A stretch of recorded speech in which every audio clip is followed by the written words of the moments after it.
작은 서점.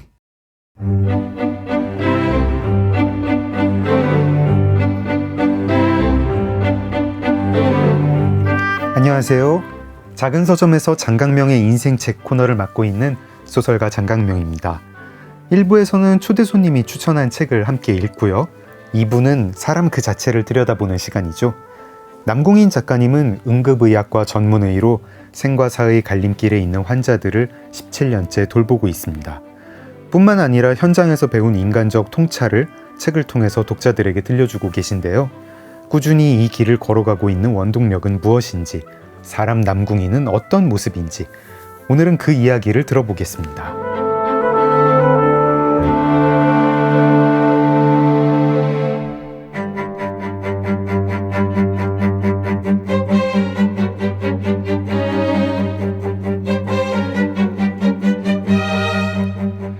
남궁인 작가는 글 쓰는 응급의사입니다. 응급의학과 전문의로 현재 이화여대 부속 목동병원에서 응급의학과 임상교수로 재직하고 있는데요. 의료 현장의 생생한 경험과 통찰을 담은 글로 독자들에게 큰 공감을 불러일으키고 있습니다. 수많은 칼럼과 에세이를 써온 수필가이며 저서로는 만약은 없다, 지독한 하루, 차라리 재미라도 없든가, 제법 안온한 날들 등이 있습니다. 2024년에는 월급 사실주의 동인에 합류, 소설가로도 데뷔했는데요. 매년 활발한 강연으로 대중과 소통하며 현재 서울시 명예시장으로 활동 중이기도 합니다. 2025년 7월에는 의학교양서 몸, 내 안의 우주를 출간했습니다. 2017년에는 KBS 퀴즈 프로그램 1대 100에 출연, 우승한 이력이 있는데요. 기억하시는 분 계시겠죠? 남궁인이라는 사람 책을 읽는 시간입니다 라고 소개를 드렸는데 제가 작가님을 어떻게 설명을 드려야 될지 모르겠어요. 응급의학과 전문의시고 의대 교수님이시고 에세이스트시고 소설가이시고 굉장히 유명한 다독가이기도 하지만 저는 이제 매번 이분은 정체를 잘 모르겠다.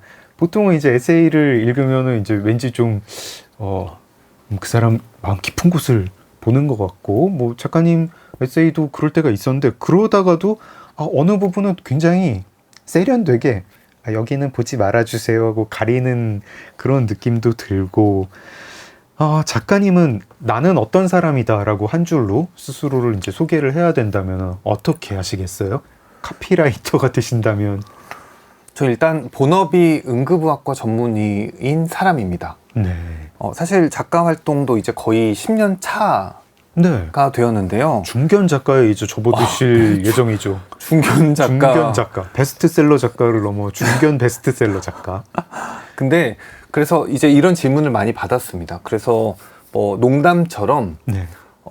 의사가 부업이 아니냐는 말도 많이 들었는데, 막상 제가 출근해서 담당해야 하는 일들이 타인의 생사가 걸린 일들이다 보니까 네.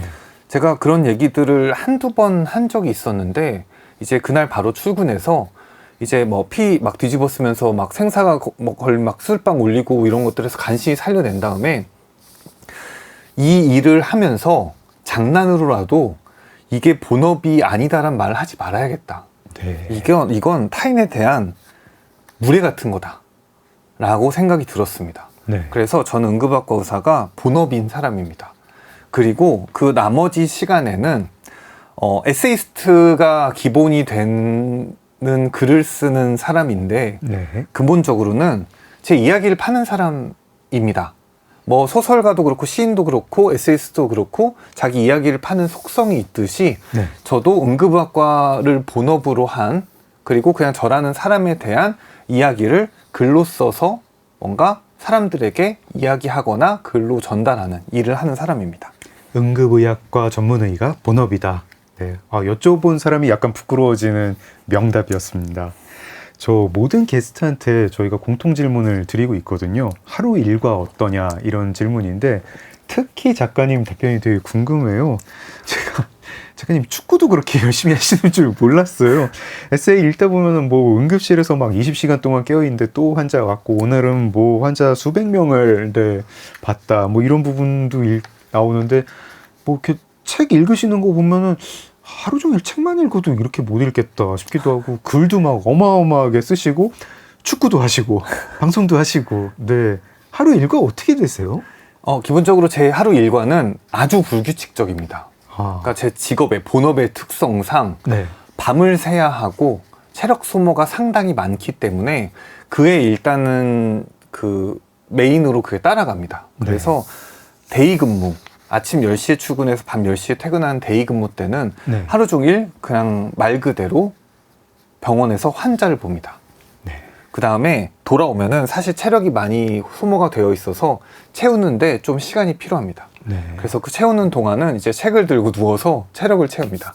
그래서 책을 읽고 나머지 이제 정해진 네. 그 작가로서의 스케줄이 있을 때는 그때에 맞춰서 이제 작가로서의 활동을 하고 또 제가 나이트 근무가 많은 편이라서 네. 나이트 근무 때는 이제 나이트 근무 전까지 운동을 한다든지 몸을 만든다든지 뭔가 개인의 생활을 정비하고 또 출근해서 밤새 이제 환자를 보고 밤에는 약간 시간이 조금 날 때가 있어서 네. 그때 작가로서의 일을 조금씩 병행하기도 합니다. 그래서 병원에서도 조금씩 뭐 메모를 하실 때가 있으시군요. 네네 약간 문장을 놓고 다듬다가 이제 환자를 보러 간다든지 이런 네. 것들은 조금씩 하곤 합니다. 그래서 사실 일과가 정해지진 않고 불규칙하다. 네. 하지만 그 틈틈이 책을 읽고 나머지 내게 주어진 일들을 하려는 삶을 살고 있다.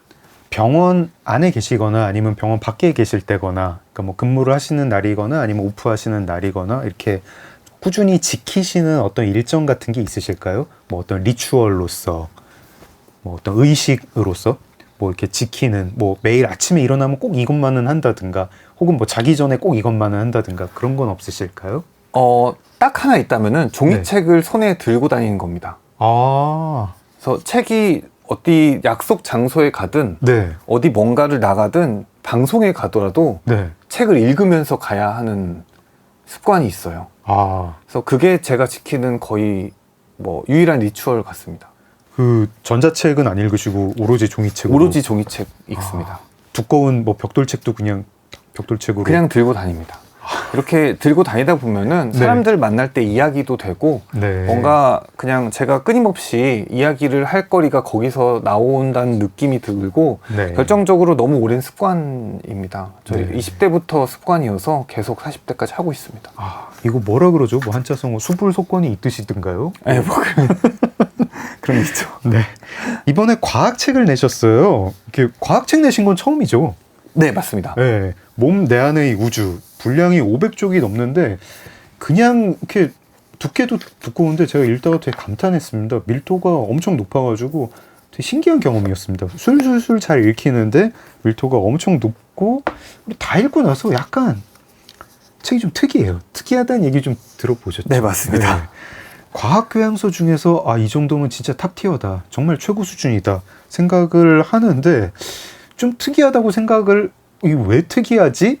라고 생각을 했는데 저는 책을 다 읽고 나서 작가님이 SNS에 올리신 글을 봤어요. 그러고 나서 약간 의문도 좀 풀렸는데 작가님이 SNS에 자기 책을 소개를 하시면서 이렇게 쓰셨습니다. 이 책은 지금까지는 없던 의학 교양서다. 이런 책이 없다는 사실을 확인하고 썼기 때문이다. 이 책은 5년이나 투자해서 타인에게 자신 있게 권할 수 있는 수준이 되었다고 자부를 하셨어요. 작가님 입으로 좀 설명을 듣고 싶습니다. 네, 일단 저는 제 이야기를 파는 사람이고 네. 제 이야기를 계속 들려드려야 합니다.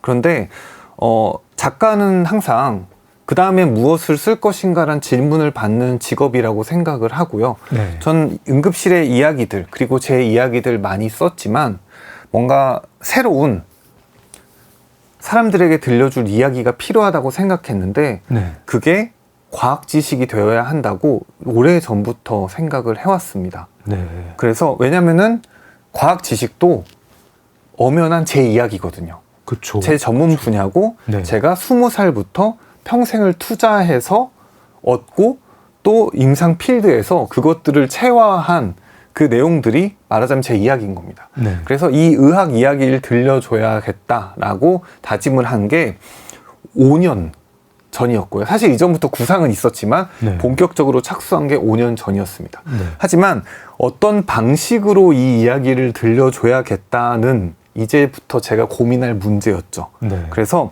많은 과학책들과 많은 의학 교양서들을 시중에 나와 있는 것을 참고했습니다. 거의 다 보다시피 했는데요. 네. 코스모스가 그 중에 당연히 탑티어였습니다. 네. 근데 코스모스를 읽었더니 우와 멋있다. 와 진짜 인간에 대한 통찰력이 어마어마하고 어마어마한 아름다운 문장이다. 하지만 난 이렇게 못 쓰겠다. 는 것도 배웠습니다. 그거는 칼 세건이 40년 전에 지금까지 인류에게 읽히고 있는 책인데 솔직히 말하면 나는 학식이 이 정도 되지는 못한다. 아니 칼 세이건은 그거 저기 방송 때문에 좀 울면서 쓰지 않았을까요? 이 방송 프로그램 때문에 쓴 책이잖아요. 하지만 그의 역량은 인류사 이름을 남길 정도의 역량이 있었다. 약간 좀 방송국에서 좀 지원도 좀 해줬고 그랬을 것 같은데. 많이 그랬을 네. 것 같아요. 네, 그것도 그 편집자의 역량이겠죠. 그래서 저도 이제 그런 과학책들을 보다 보니까 좀 그래도 감이 오는 바가 있었습니다. 네. 난 적어도 아름다운 문장을 써야겠다 정도의 생각이 들었고요. 네. 그래서 이제 의학 교양서들을 봤는데요. 네. 의학 교양서는 사실 이런 책이 아주 특이하게 없다는 게 그것 때문일 겁니다. 대부분은 지엽적인 네. 이야기를 다뤄요. 네. 당뇨다 그럼 당뇨, 저속노화다 저속노화 얘기만 그렇죠. 한 권 내내 합니다. 아니면 뭐 몸을 다루더라도 뭐 인간 얼굴, 뭐 얼굴을 다루든지 뭐 어디 뭐 염통의 신비는 없지만 네. 염통 신비로운데 네. 그럼 염통의 신비를 그런 다룬다든지? 책은 없지만 네. 뭐 귀 뭐 그 모든 신비의 뭐 청각 청각을 다룬 책저 기억나는 거 있습니다. 네. 뭐 그런 식이었는데 몸 전체 다룬 거 바디? 바디가 있죠. 네. 네. 바디가 유일하게 그래서 바디가 유일하게 비슷한 책이긴 합니다. 네. 그래서 이제 바디보다는 그럼 잘 써야겠다 정도의 생각을 했었고요. 기왕 쓰는 거 네, 바디는 근데 몸의 전문가가 과학자가 쓴 책은 아닌 거죠. 저널리스트가 쓴 거죠. 그러니까 빌 브라이슨이. 내가 쓰면은 빌 브라이슨보단 잘 쓸 것이다. 빌 브라이슨은 지금 그냥 다른 과 교수인데 네. 네, 내가 당연히 잘 쓰겠다. 약간 빌 브라이슨은 그냥 온갖 주제를 빌 브라이슨 식으로 잘 쓰는 사람이니까. 맞죠. 네. 그리고 이제 의학의 또 역사를 다룬 책들이 많습니다. 아, 그렇죠. 네, 의학은 역사가 아주 흥미롭거든요. 네. 그런데 전 그렇다고 제가 의학의 역사를 또 쓰고 싶진 않았습니다. 네. 저는 응급의학과 의사로서 임상에 가장 강점이 있고 진짜 바이탈과를 다루는 진짜 장기, 진짜 살아 숨쉬는 네. 인간을 다룬다는 장점이 있어서 바디 역사보다는 바디 쪽으로 써야겠다는 네. 생각이 들었습니다. 그래서 이것들을 일단 쓰기 시작했는데요. 네. 제가 써놓고 봤더니 바디만큼 쓰는 바디처럼 재밌게 쓰는 건 어마어마하게 어려운 일이더라고요.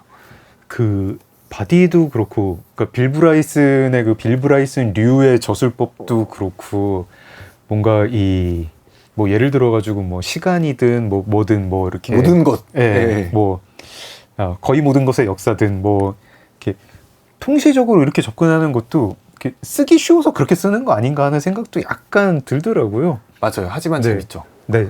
빌 브라이슨이 썼으니까 재밌네요. 하지만 예를 들어가지고 뭐 다른 네. 주제든. 예. 네. 근데 맞습니다. 막 거의 사실 역사 거의 모든 것에 역사까지도 쓰고 네. 거의 통시적인 접근을 하죠. 근데 저는 상당히 현실적인 접근을 하고 싶었습니다. 네. 그러다 보니까 제가 가지고 있는 의학 지식을 이제 재미있게 풀어서 압축적으로 이제 전달하는 과정을 거쳐야 되는데 네. 그렇게 몇 년을 두고 이제 써봤더니 이런 책이 시장에 왜 없는지 알겠더라고요. 정말 재미가 없더라고요. 그러니까 네, 초고일 때요. 네. 네. 이야, 이런 책이 세상에 아무도 도전하지 않았던 거는 다 이유가 있구나. 몸에 대한 교양이 천문학이나 생물이나 다른 어떤 물리나 어떤 내지는 뭐 고고학처럼 인기 있는 도서가 이렇게 없습니다. 이거 자체가 그걸 써놓고 나면은 네. 생각보다 재미가 없어요. 왜 그렇죠? 근데 사실 저희가 다 관심이 있잖아요. 저희 나이가 들면서 저는 이게 친구들을 만날 때마다 점점 뭐가 뭐에 어디에 좋대, 눈에 좋대, 뭐 와 우리 어머니 아버지들 왜 맨날 이렇게 그 말씀만 하셨는지 그 어릴 땐 되게 신기했는데 나이가 들면서 계속 제가 그런 얘기를 하고 있거든요. 야 루테인이 눈에 좋대더라, 뭐 이런 얘기를 하고 있는데 관심 되게 많을 것 같은데. 그렇습니다. 그래서 대부분 몸에 듣고 싶어 하는 얘기는 눈에 뭐가 좋대요. 아, 루테인이 뭐가 좋대. 네. TV 방송도 다 그렇습니다. 아, 그렇죠. 예. 이거를 막는 방법 이렇게 이런 겁니다. 근데 루테인이 막 49,800원 이런 건데 이렇게 나비 넥타이한 의사분들 이렇게 쭉 나오셔가지고. 근데 물론 그런 것들은 나쁜 건 아닙니다. 다만 네. 자, 눈에 대한 원리를 제가 알려드리겠습니다. 허파가 어떻게 호흡하고 산소를 어떻게 우리 몸에 들어오는지 제가 천천히 친절하게 알려드릴게요는 막상 그렇게 관심이 없어요. 그렇게 재밌지도 않습니다. 설명을 해놓고 보면. 그렇군요. 네. 허파에 뭐가 좋대가 관심 있어요. 작가님의 전략은 그럼 뭔가요? 허파가 잘못되면 이렇게 아파 이걸 보여주는 거였나요? 그래서 저도 이제 이걸 써놓고 네. 많이 뉘우쳤습니다. 이 책은 그냥 조금 더 나은 교과서를 한 권 더 할 뿐이다. 초고일 때는. 초고일 때는. 네. 이건 이제 내가 완전히 대중 친화적으로, 애초에 목표는 대중 친화적이었기 때문에 네. 대중 친화적으로 다시 쓰자라고 생각을 했습니다. 그래서 약 한 4년 정도 초고를 만들어 놓은 다음에 네. 이거를 기본적으로 이 문장을 다듬는 건 이전에도 많이 다듬었는데 네. 이 텍스트의 교양 부분을 기본적으로 절반 이상 줄였습니다. 정말 피눈물 나는 작업이었겠네요. 네, 그러니까 제가 알려주고 싶은, 제가 재밌는 것들도 다 빼고 네. 그 다음에 제가 도저히 전문가로서 이렇게 격가지를 설명하지 않고는 넘어가지 못하는 그 본능 때문에 사실 이 교양서만, 이 교양 부분만 이 책의 2배가 넘었습니다. 분량이. 이것들을 모조리 다 줄이고 삭제하는 작업을 거쳤습니다. 근데 안 줄였어도 저는 교양 부분도 재밌게 읽었거든요. 사실 교양 부분, 에세이 부분 별 이렇게 분간 못하면서 그냥 술술술술 잘 읽고 또 중간에 또 이렇게 약간 뭐 박스 형태로 아예 좀 이렇게 약간 주석은 아니지만 박스 형태로 지식 부분이 딱 나와가지고 거기도 이렇게 처음에 좀 넘기다가 오 재밌네 하면서 막 읽고 그랬는데요. 네, 그래서 이제 교양 부분이 재밌게 읽히시는 겁니다.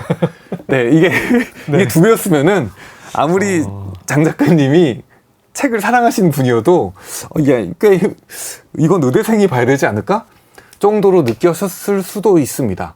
그래서 아주 잘 읽힐 수 있도록 네. 그렇게 절반을 줄였고 사실 그 과정에서 임상을 이야기를 더했습니다. 네. 제가 사실 에세이스트로서 저는 현장의 이야기를 할 때 가장 강점이 발휘됩니다. 이게 이 지금까지 의학 교양서를 쓴 거의 모든 사람들이 그런 방식으로 접근하지 못했던 네.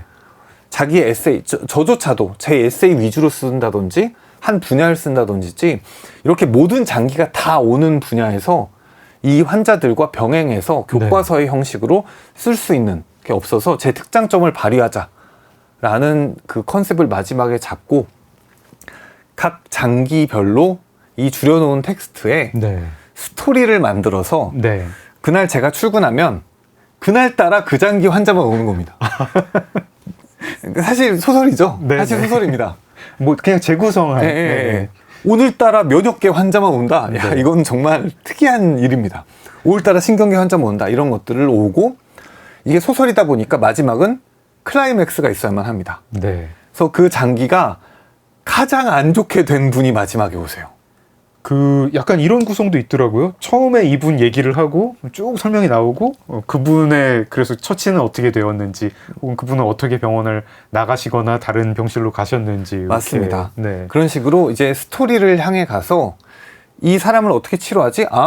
이런 방식이 있으면 이렇게 치료가 가능하겠다 정도를 끊임없이 알려주는 스토리를 짜서 여기다 붙였습니다. 제가 이제야 깨달았군요. 그게 인위적으로 재구성한 거라는 걸. 어쩐지 왠지 이 장기를 얘기를 하고 있는데 하필 그 간호사랑 이 작가님도 그날 그 장기를 얘기를 하시더라고요. 아이고 오늘 연골이 아프네. 네, 재밌게 읽었습니다. 그러다 보니까 이제 환자 얘기로만 모든 얘기를 다 할 수가 없고 네. 우리 일상생활에도 되게 재밌는 그런 의학 관련된 대화들이 많잖아요. 네. 그래서 제 몸을 말하자면 등장시킨 거죠. 네. 그래서 몸 내 안의 우주의 서문에 나오듯이 나에게도 우주가 있다. 의사도 몸이 있다. 그러니까 여기 나오는 이 화자가 자기가 체하기도 하고 네. 자기가 쓸쓸하기도 하고 자기가 축구를 하다가 연골을 해먹기도 하고 네. 그렇게 그 의사의 몸, 왜냐면은 의사 체험을 대리 체험을 해주는 것이 이 책의 목표기도 했거든요. 네. 그래서 저를 아프게도 만들고 저를 부상도 입히고 간호사 선생님에게 타박을 듣기도 하고 네. 이런 자아를 꾸며서 이 그 내용들을 전달할 수 있게 했습니다. 처음 구상부터 그러면은 마지막 이제 교정지 넘길 때까지 몇 년 걸린 거죠? 5년 3개월 걸렸는데요. 사실 구상은 이전부터 하고 있었으니까 네. 그보다 조금 더 오래 걸렸다라고 볼 수 있겠네요. 실제로 작업 착수해서 마칠 때까지는 5년 3개월. 네, 실제로 작업을 서문을 맨 처음, 그러니까 이제 산에서 내려오듯이 네. 이제 독서를 그만하고 쓰기 시작하자라고 한 거는 거의 4년쯤 됐습니다. 굉장히 노작입니다. 원래 이렇게 책 쓰실 때요, 그 기획을 이렇게 탑다운 방식으로 잡으세요? 그러니까 뭐 이런 책이 나와야겠다. 나는 이쪽으로 접근을 해야겠다. 컨셉트를 이렇게 해야겠다. 이런 식으로 그렇게 작업을 하시나요? 제가 지금까지 단독 저서가 4권이 있었는데 네. 한 번도 그런 방식으로 안 써봤습니다. 네. 심지어 거의 다 그 신문지상이나 어디 잡지라든지 아니면은 SNS에 공개했던 글들에 뭐 미공개 작품들을 더해서 출간하는 형식으로 앞선 4권을 다 썼는데요. 네. 이번에 처음으로 기획해서 한 번도 공개되지 않은 순수한 초기 공개 원고로만 썼습니다. 그 선연제를 하지 않고, 그러니까 이런 어떤 칼럼을 모아서 쓴 게 아니라 이렇게 낸 걸로도 처음이고, 이렇게 기획을 공들여가지고 막 중간에 또 없기도 하고 이런 것도 처음이고, 과학서도 처음이고. 과학서도 처음이고. 네. 이게 말씀을 듣고 보니까 진짜 쉽지 않은 책이었겠다 싶은데 이런 책이 또 당분간 안 나올 것 같아요. 어느 누구도 쓸 수 있는 사람도 별로 없고 아주 스테디셀러가 될 것 같습니다. 여기서 노래 한 곡 좀 들어볼까요? 작가님, 뭐 이 책에 어울리는 노래가 혹시 있을까요? 네, 첫 번째 제가 고른 곡은 오마이걸의 윈디데이 윈디데이.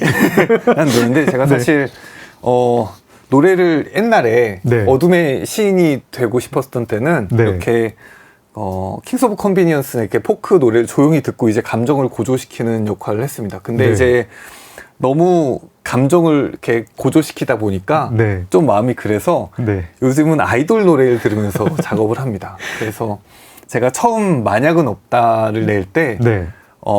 최종 원고를 퇴고하면서 무한 반복으로 들었던 노래라서 가져와 봤습니다. 아, 작가님의 노동요군요. 네. 네, 오마이걸 윈디데이 듣겠습니다. 작은 서점 장강명의 인생책, 글 쓰는 의사 남궁인 작가님과 함께하고 있습니다. 몸 내 안의 우주 얘기를 하다가 음악을 들었죠. 저 이 책을 읽다가 몸에 대해서 사소하지만 오래된 궁금증이 풀리는 순간들이 좀 몇 개 있었거든요. 저 예를 들면 되게 사소한 건데 왜 배가 아픈 건 여기 아프거나 저기 아프거나 다 비슷할까? 이것도 몸 내 안의 우주를 읽다가 알게 됐고, 이유를 알게 됐고, 그 다음에 어디 가서 말도 못했지만 왜 겨드랑이 땀만 유독 냄새가 심할까? 그리고 뭐 진짜 저 이거 되게 궁금했는데 실내 온도 20도가 여름에 들어가면 진짜 냉골인데 겨울에 실내 온도 20도라고 하면 따뜻한 이유가 뭘까? 막 이런 것들이 이게 과학적 이유가 있었구나. 그리고 이거를 내가 여태까지 나에게 설명해 준 사람이 아무도 없었구나. 굉장히 놀랐습니다. 독자들이 혹시 이 책 읽다가 이거 진짜 놀랐다, 뭐 이렇게 반응하는 그런 부분 좀 있었을까요?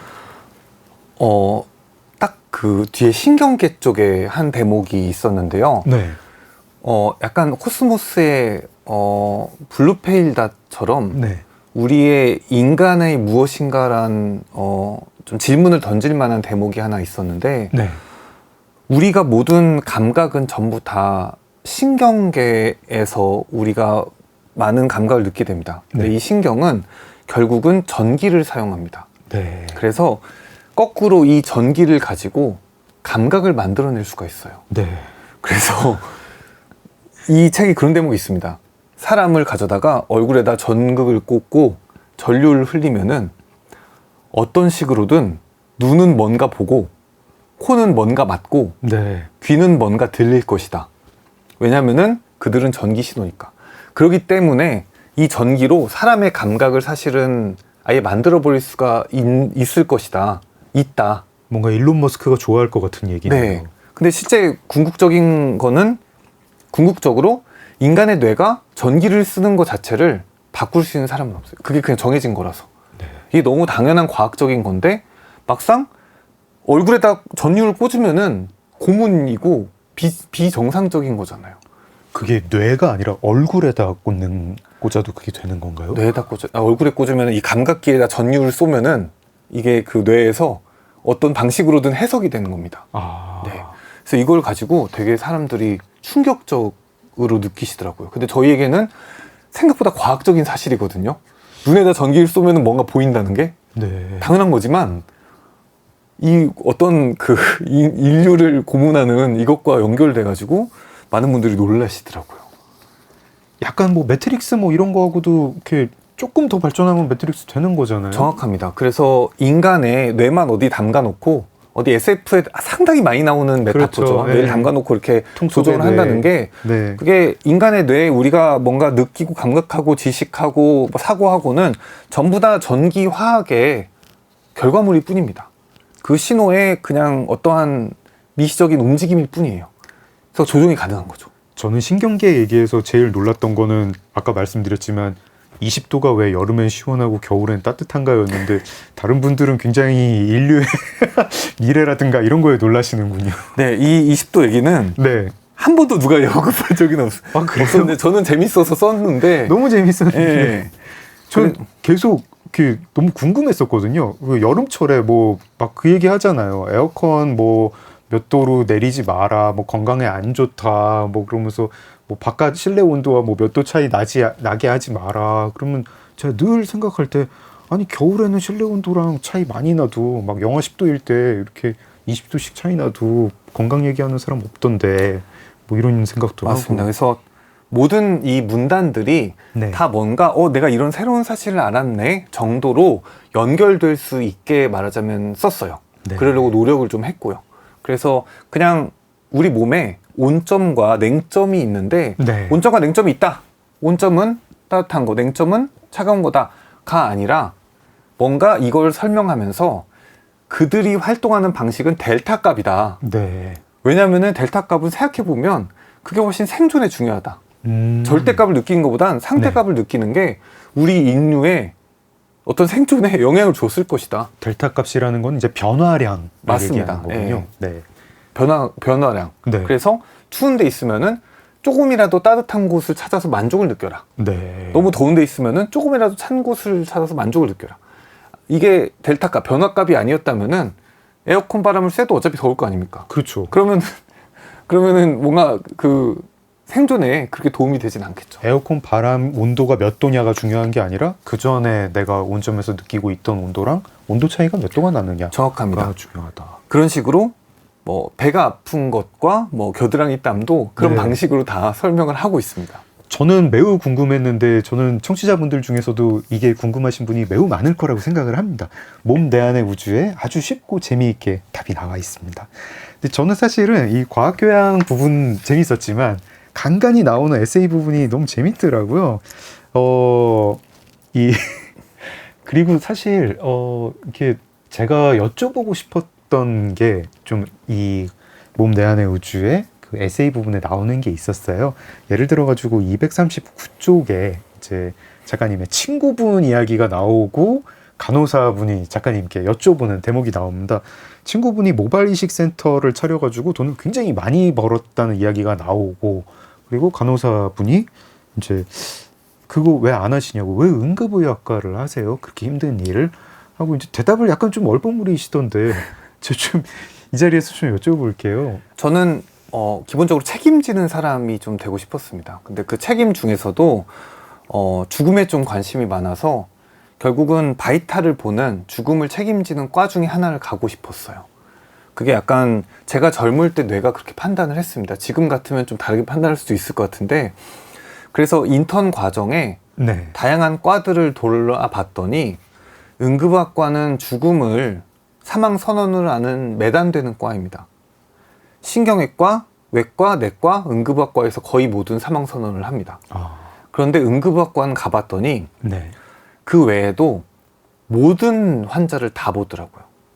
특히 밖에서 어떤 범죄 피해자, 네. 사건의 어떤 사상자, 내지는 현재 더워서 온 사람, 추워서 온 사람, 그리고 뭔가 피치 못할 사고로 온 사람부터 네. 이 내과 환자, 모든 의학의 지식을 제가 다 알아야 할 뿐더러 모든 걸 다 제가 관심 있게 공부할 수도 있는 과인데다가 죽음까지 책임지는, 제가 볼 때는 학문적으로 아주 흥미로운 과였어요. 그리고 저 모든 책임을 제가 지고 싶은 사람이 되고 싶었습니다. 그 이제 의대생일 때 이제 뭐 전공의가 되실 때 전공을 정해야 될 때는 그런 생각을 하셨다고 이제 납득이 되는데, 이후에도 사실 뭐 과를 변경할 수도 있고 이제 뭐 대학병원에서 나오셔가지고 뭐 의원을 개업을 하실 수도 있고 그런 거잖아요.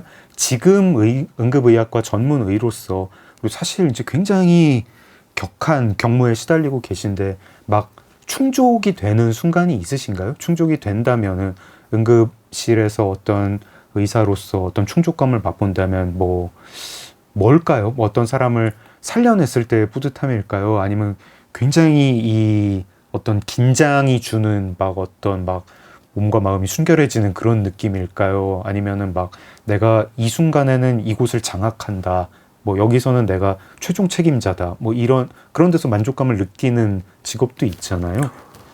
그 모든 것들이 다 일부는 있습니다. 네. 저는 수련도 아주 힘든 병원에서 수련을 받았습니다. 네. 고려대학교 병원에서 수련을 받았고요. 네. 현재도 그 권역 응급의료센터라고 네. 서울에 7개만 있는 네. 가장 중한 환자를 보는 공간입니다. 근데 실제로 어떤 책임감이 주어지게 됩니다. 제가 딱 출근을 해서 앉으면은 제 공간이에요.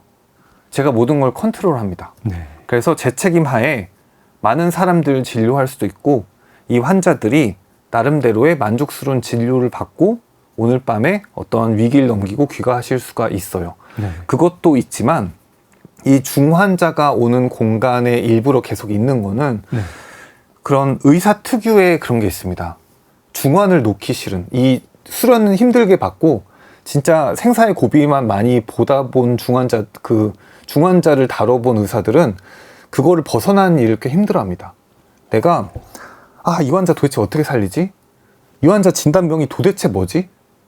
이 환자 지금 바이탈이 이런데 내가 이걸 살려낼 수 있을까? 네. 도대체 어떠한 의학적 비밀이 숨겨져 있는 거지를 학자적으로, 네. 그다음에 인간으로서, 책임자로서 다 고민을 해야 되는데, 그게 그 피 쏟아지는 누군가는 울부짖는 그런 권역센터의 공간인데 거기 있어야만 제가 조금 효용 있고 톱니바퀴로 살아있다고 느낍니다. 그래서 맞다, 이 순간 때문에 내가 존재하지, 필멸자지만 타인의 생을 살리기 위해 존재하지 정도의 삶의 의미를 줍니다. 사실 삶의 의미를 찾는 게 되게 어려운 일이지 않습니까? 그렇죠. 네. 근데 누군가는 이제 사랑하는 사람일 거고, 누군가는 자기 자식일 거고 한데, 저는 그냥 그런 것들입니다. 출근해서 만날 수 있는, 내가 지금까지 배워서 그것들로 고뇌해서 밝혀낼 수 있는 타인의 생명입니다. 거긴 이렇게 공허한 일은 없군요. 네. 제가 316쪽에서도 간호사분이 제가 여쭙고 싶은 질문을 대신 하시더라고요. 외로울 땐 어떻게 견디세요? 하고 이제 질문을 간호사분이 하니까 책 속에서 작가님은 동문서답을 하세요. 이렇게 나는 유전자를 극복할 수 있다. 아픈 사람 많으니까 일 열심히 해야지. 이렇게 답을 하시던데, 정말 외로울 때는 어떻게 견디세요? 그리고 정말 괴로울 때는 어떻게 견디시나요? 글쎄요, 그냥 현실적으로는 술 많이 마시는 거지. 그리고 주량이 그렇게 저기 되게 술 잘 드신다면서요? 네, 술 잘 먹는 걸로 알려져 있는데 실제로도 잘 마십니다. 그래서 남궁인 작가님 이렇게 글도 잘 쓰시고 저 의사로도 뛰어나시지만 정말 이렇게 이름난 주당이라고. 근데 그렇다고 이제 술 잘 마시는 게 자랑인 나이는 이제 지나지 않았으니까. 그래서 네. 그냥 주량을 마음껏 발휘하진 않고 그냥 뭐 스트레스 받을 때마다 운동하고 네. 또 뭐 친구들이랑 뭐 한 잔씩 하고 이런 것들도 삶의 엄연한 청량제로 작용을 하니까 그런 식으로 외로움을 견디고 있는데 이제 신간도 나왔고 하니까 조금 네. 더 외롭지 않을 방법을 찾아보겠습니다. 아, 네. 마음속으로 응원하겠습니다. 감사합니다. 네. 작은 서점 장강명의 인생책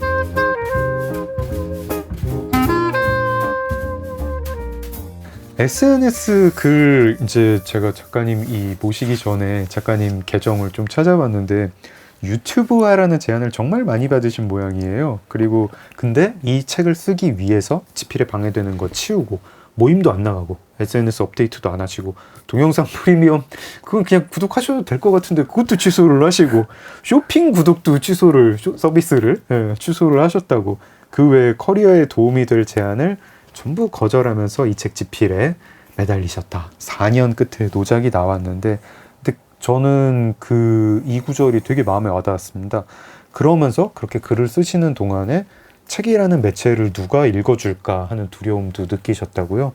작가님한테 책이라는 존재는 어떤 존재인가요? 왜 책을 쓰세요? 제가 근원적으로 하고 싶었던 게 책을 내는 일이라서 네. 하고 있다는 자기 확신을 끊임없이 했습니다.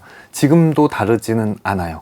그런데 저는 5년 동안 이제 단독 저서가 너무 오래 안 나오다 보니까 많은 네. 사람들의 어떤 최근 언제 나오냐라는 질문을 너무 많이 받았고 심지어 그걸 거의 포기할 즈음에 이 책이 나오게 됐는데요. 네. 그 5년 동안 유튜브 생태계는 더 커졌고 네. 그때 이미 늦었다고 했던 그때 유튜브를 시작한 사람들이 벌써 자리를 잡았고 그렇더라고요. 네, 더 비디오 스타가 되어서 더 말을 하는 심지어 그때 이제 유튜브란 환경에 좀 더 적응해서 그때 잘 하던 친구들은 좀 더 승승장구하는 것들이 있더라고요. 많은 기회도 생기고 그리고 제가 유튜브 기획자면은 지금 작가님만한 그런 분이 없는 것 같아요. 뭐 비주얼, 오디오 다 좋고 뭐 책 쓰시고 뭐 응급의학, 뭐 의학 관련해서는 그냥 완전 전문가시고 그 외에 뭐 문학이라든가 뭐 시사교양을 하셔도 굉장히 잘하실 것 같고 와 진짜 정말 끈질기게 섭외를 많이 하셨을 것 같은데 네, 그리고 저 스스로도 이제 유튜브를 파야 되지 않나부터 네. 뭐 같이 뭔가를 하자는 제안도 많았는데 네. 그걸 하게 되면은 도저히 이 책을 쓸 시간이 나오지가 않아서 일단 이 책이 나온 다음에 어떠한 새로운 도전을 할지 등을 다 미뤄둔 셈이었습니다. 책이 뭐기예요? 그래서 이제 책이 뭔가, 책이 도대체 뭔단가? 뭔가는 네. 고민을 자연스럽게 많이 할 수밖에 없었는데요. 이거는 뭐 응급실에서 사람 살리는 거하고는 좀 다르잖아요.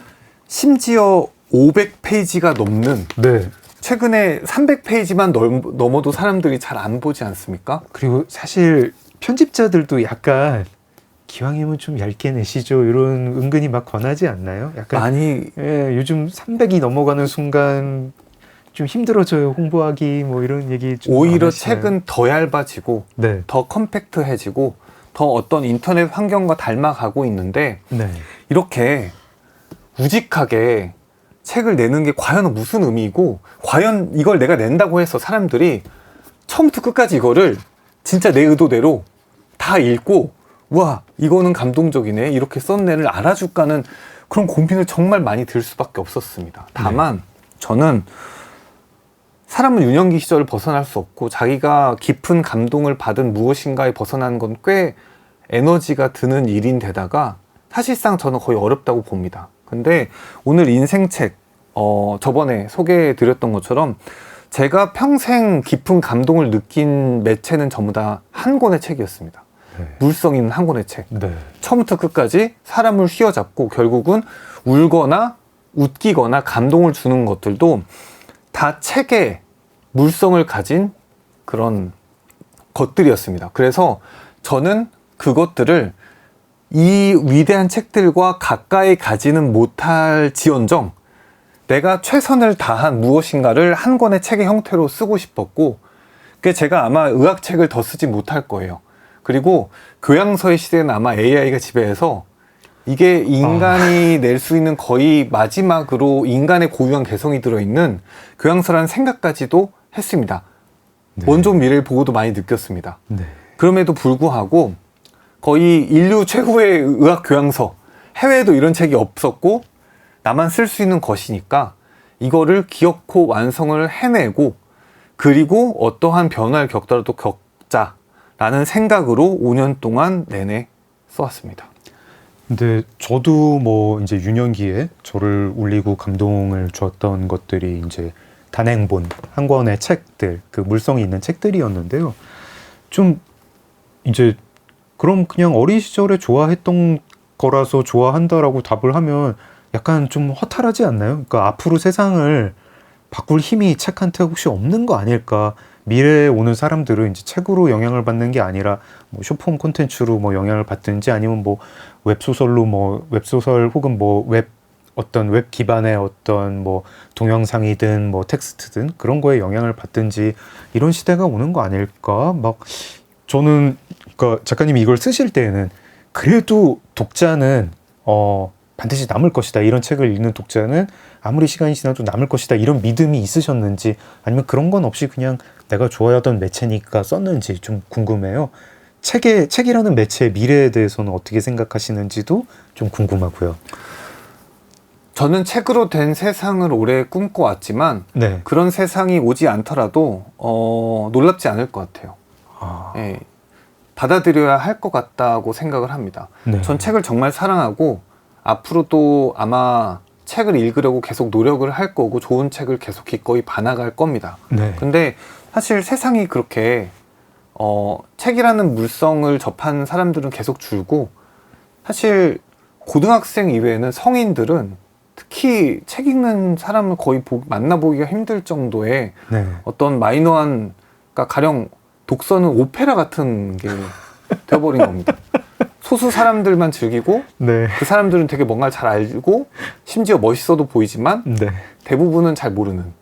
아주 그 소수 취향의 고상한 취향이 될 네. 것이다. 그래서 뭐 이걸 누군가 알아줄 거가 분명하고 나는 이제 책 일변도로 갈 것이다라는 생각을 굳이 하지 않았습니다. 다만 그냥 제가 꿈꿔왔던 어떤 계획에서 이거를 반드시 일단은 써놔야 되겠다는 제 인생 목표가 있었고, 네. 예, 그것이 그래도 너무 늦지 않게 나왔다 정도의 생각은 하고 있습니다. 아, 어떻게 될지 저도 참 두렵기도 하고 궁금하기도 하고 그래요. 근데 참 책이 망한다는 얘기를 뭐 책의 미래는 이렇게 변할 거다, 뭐 변하든 뭐 축소될 거다라는 얘기를 한 20년 동안 들었는데 생각보다 낙폭이 크지 않아가지고 언론이 변한 거에 비하면은 그냥 안 변했네 이래가지고 좀 그냥 이렇게 갈려나 보다. 오페라 정도 되면 괜찮겠다 이런 생각도 하고 그렇네요. 오페라는 그래도 없어지지 않을 것처럼 네. 책도 없어지진 않겠죠. 독서 교육을 하겠죠. 지금 저희 책 프로그램에서 얘기하고 있습니다. 네, 알고 있습니다. 그 염두에 두고 있습니다, 지금. 좀 순하게. 네. 책 미래 없어지지 않습니다. 네. 작가로서 자기 자신의 미래 어떻게 보시는지 좀 궁금해요. 나는 에세이 작가다. 여러 실험을 거친 끝에 나를 그렇게 분류하기로 결정했다. 에세이 형태를 벗어난 글을 쓸 때 나는 평이하다. 이런 문장을 SNS에 올리신 걸 봤는데 저는 별로 동의가 되지 않았어요. 에세이의 형태를 벗어난 글을 쓸 때 평이하지 않다고 생각을 했고, 네. 저는 사실은 다 잘 쓰시지 않을까? 시도 잘 쓰시지 않을까? 그런 생각도 하고 있고요. 과학교양서도 또 쓰셔도 좋겠다. 이런 생각도 하고 있고, 무엇보다 소설가 남궁인의 차기작을 기다리고 있습니다. 저처럼 얘기하는 사람 좀 꽤 있죠. 네, 있긴. 네. 네. 출판계에서도 되게 막 권유가 많이 올 것 같은데. 소설가들이 그러시더라고요. 그래서 되게 저는 좀 놀라운 일이었습니다. 근데 저는 기본적으로 각 작가마다 잘 쓰는 것들이 있다고 생각합니다. 그래서 가령 뭐 어떤 작가는 소설가인데 소설이 압도적으로 좋고 나머지는 그냥 평이한 작가들도 그런 있고. 분도 계시죠. 네. 근데 장 작가님은 소설가고 소설이 압도적으로 좋은데 그만큼 높이셔도 압도적으로 좋지 않습니까? 근데 이런 작가는 되게 드물죠. 이거 너무 네. 반가운 이건 말씀 드물죠. 감사합니다. 이건 드문 케이스입니다. 근데 저는 응급실에 출근한 저를 이제 기록할 때가 네. 확실히 조금 분위기가 다릅니다. 저는 그걸 제 이야기를 쓸 때가 네. 가장 평이하지 않은 문장을 쓸 수 있는 환경이라고 생각을 합니다. 다만 저도 언제까지나 그 얘기를 할 수 없으니까 많은 글로 시도를 해야만 하는데 그것 중에 하나가 이 의학 교양이었고요. 네. 의학 교양을 쓰면서 정말 내가 진짜 100% 잘한 정도는 아니구나 정도의 생각을 되게 많이 했습니다. 그래서 되게 오래 걸렸고요. 그런데 제가 들려드려야 하는 이야기가 형태가 소설이 가장 적합하다면은 소설로 쓸 것이고 에세이가 적합하다면 에세이의 형태로 쓸 것이고 그런 식으로 다양한 장르적인 글을 이제 향후 써보고자 합니다. 그 중에 소설도 있는 거고요. 물론 있습니다. 네. 혹시 뭐 이렇게 의사 소설가 몇 명 있잖아요. 혹시 내가 레퍼런스로 삼고 있다 이런 분도 계실까요? 아니면 뭐 다른 의사 에세이스트라도 뭐 아툴 가완디나 AJ 크로닌 뭐 그분들은 이제 근데 아툴 가완디는 너무 잘 쓰잖아요. 그러니까 거의 컴퓨터 쓰듯이 너무 그 지적인 사고력이 뛰어나서 전 약간 좀 더 인간적인 문장을 쓰게 돼가지고 네. 아툴 가완디처럼 못 쓸 것 같습니다. 그리고 AJ 크로니는 좀 옛날 사람인데다가 너무 이렇게 너무 약간 종교적인 세체가 그런 내용을 있어서. 많이 쓰시는데, 네, 차라리 그냥 저는 그냥 의사 작가라기보다는 그냥 좋은 소설가들을 보고 배우고자 합니다. 그들을 제가 좋아하는 만큼 그들의 닮은 글들을 써보고자 합니다. 남궁인 작가님 소설도 쓰시겠다. 중대 발표. 네. 장편, 단편 막 이런 것도 좀 여쭤봐도 되나요? 모르겠습니다, 아직. 알겠습니다. 다음 책은 그러면은 뭐 구상 중이신 게 있나요? 네, 아직 없습니다. 이 책을 내고 이제 좀 생각해 보려고 했고요. 네. 사실 그 작가 하면은 생각나는 책이 있어야 된다고 생각이 들었는데, 만약은 없다를 대부분 많이 떠올리세요. 근데 이제 몸 내 안의 우주는 과학책이니까 이게 좀 중심을 잡아서 제가 좀 가벼운 이야기를 쓰거나 제가 조금 뭔가 트렌디한 내용을 쓰거나 가령 뭐 위로 에세이를 쓰거나 네. 자기 개발을 써도 네. 어느 정도는 독자층이 있을 거라고 생각이 들어서 조금 틀에 가두지 않고 좀 시장도 봐가면서 많은 독자들을 만족시킬 수 있는 책들을 써보고자 합니다. 작가님의 작가 커리어 중에 어떤 닷 같은 역할을 하겠군요. 정확히 그걸 염두에 뒀습니다. 굉장히 이렇게 기획도 훌륭하고 결과물도 훌륭한 책이었습니다. 저희 이 2부 이야기 마무리하면서 뭐 작가님 인생곡도 하나 들을까요? 네, 이게 제가 이번에는 몸 내 안의 우주를 쓰면서 가장 많이 들었던 너튜브가 알려준 네가 이 노래 가장 많이 들었다 네. 라고 알려준 그 노래입니다. 뉴진스의 하우 스윗. 주로 이렇게 걸그룹 노래가 노동요. 그렇습니다. 네. 알겠습니다. 얼마나 무해합니까? 네. 뉴진스의 하우스잇 좋습니다. 작은 서점 장강명의 인생책, 글 쓰는 의사로 알려진 남궁인 작가님과 함께했습니다. 오늘 의사가 아닌 사람 남궁인으로서 솔직한 모습을 많이 보여주셨네요. 작가님 시간 내주셔서 고맙습니다. 고맙습니다. 네, 작가님 보내드리면서 작은 서점 장강명의 인생책도 문 닫겠습니다. 소설가 장강명이었습니다. 뉴진스의 하우스잇 듣겠습니다. All I know is now I get this and that.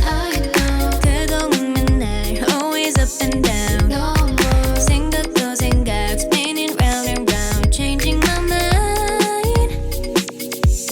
세상에서 그렇지 이런 헛소리. How it's supposed to be. 그만해 'cause it's clean. It's simple. It's like biting an apple.